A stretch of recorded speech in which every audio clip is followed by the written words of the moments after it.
विश्व पृथ्वी दिवस के अवसर पर हम अथर्ववेद के उस मंत्र को याद करते हुए आप सभी का हार्दिक स्वागत करते हैं। माता भूमि पुत्रोहम पृथिव्या।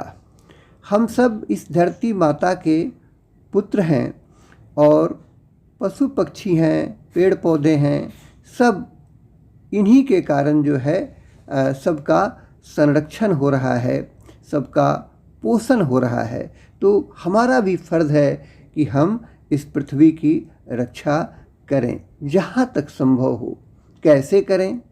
तो एक किसान के रूप में, खेती बागवानी के शौकीन के रूप में हमको ध्यान देना चाहिए कि हम ज़्यादा से ज़्यादा कंपोस्ट का इस्तेमाल करें, फिर केंचुआ खाद का इस्तेमाल करें, हरी खाद का इस्तेमाल करें, जैसे मूंग ढैंचा आदि को खेत में पलट देना। ठीक है।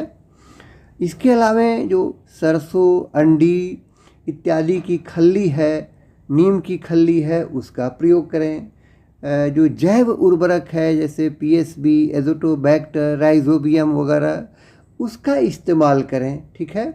जीवामृत बना करके खुद ही जो है उसका प्रयोग जो है खेत में करें, पौधों पर करें। ठीक है। और इससे क्या होगा कि हमारी निर्भरता जो है वो धीरे धीरे वो कम होगी। ठीक है, रसायनों पर।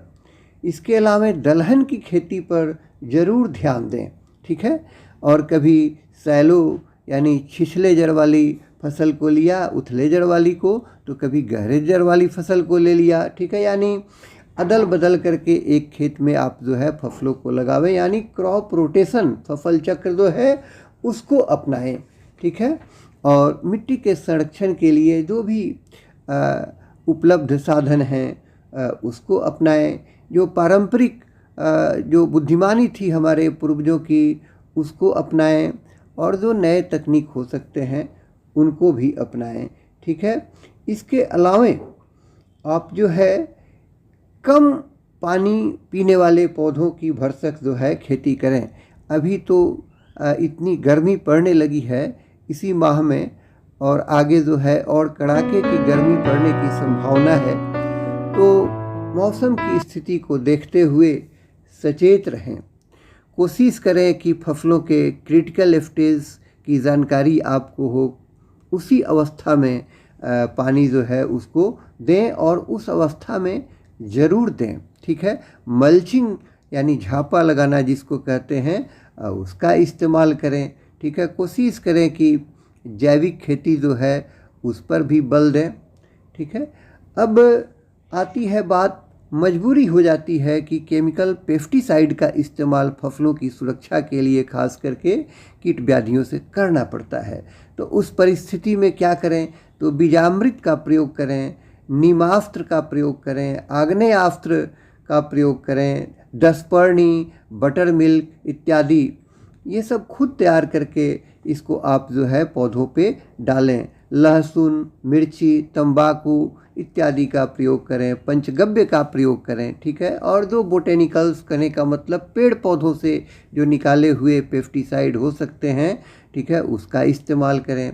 जैसे नीम सीड कर्नल एक्सट्रैक्ट हो सकता है, नीम ऑयल हो सकता है, इन चीज़ों का इस्तेमाल करें। फिर बायो एजेंट्स का इस्तेमाल करें।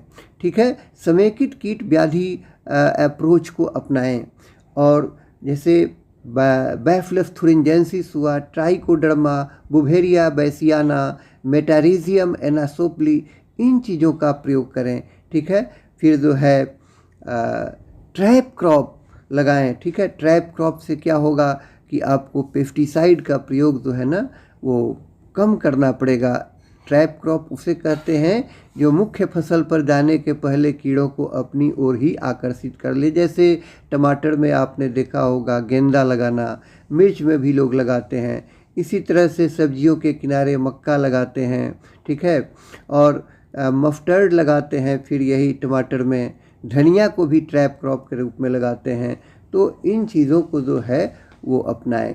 एक और चीज़ कहना बहुत ज़रूरी है कि पराली को जलाएं नहीं, पराली को कोशिश करें कि खेत में ही उसको गलाएं और इसके लिए वेस्ट डिकम्पोज़र का इस्तेमाल करें। ठीक है, खेतों के मेड़ पे हो सकता है तो एग्रो फॉरेस्ट्री यानी सस्य वानिकी को अपनाएं। इसके अलावा ये जो मिश्रित खेती है जिसे लोग धीरे धीरे भूल रहे थे, उसको भी जो है अपनाएं। तो इस तरह से बहुत सारे ये छोटे छोटे जो है टिप्स हैं, ठीक है, इन पर अगर हम ध्यान देंगे तो हमारी मिट्टी जो है वो सुरक्षित रहेगी, और मिट्टी सुरक्षित रहेगी तो मानव जीवन, पशु पक्षियों का जीवन, ये सब सुरक्षित रहेगा। ठीक है, और हमारा पूरा पर्यावरण जो है वो सुरक्षित रहेगा।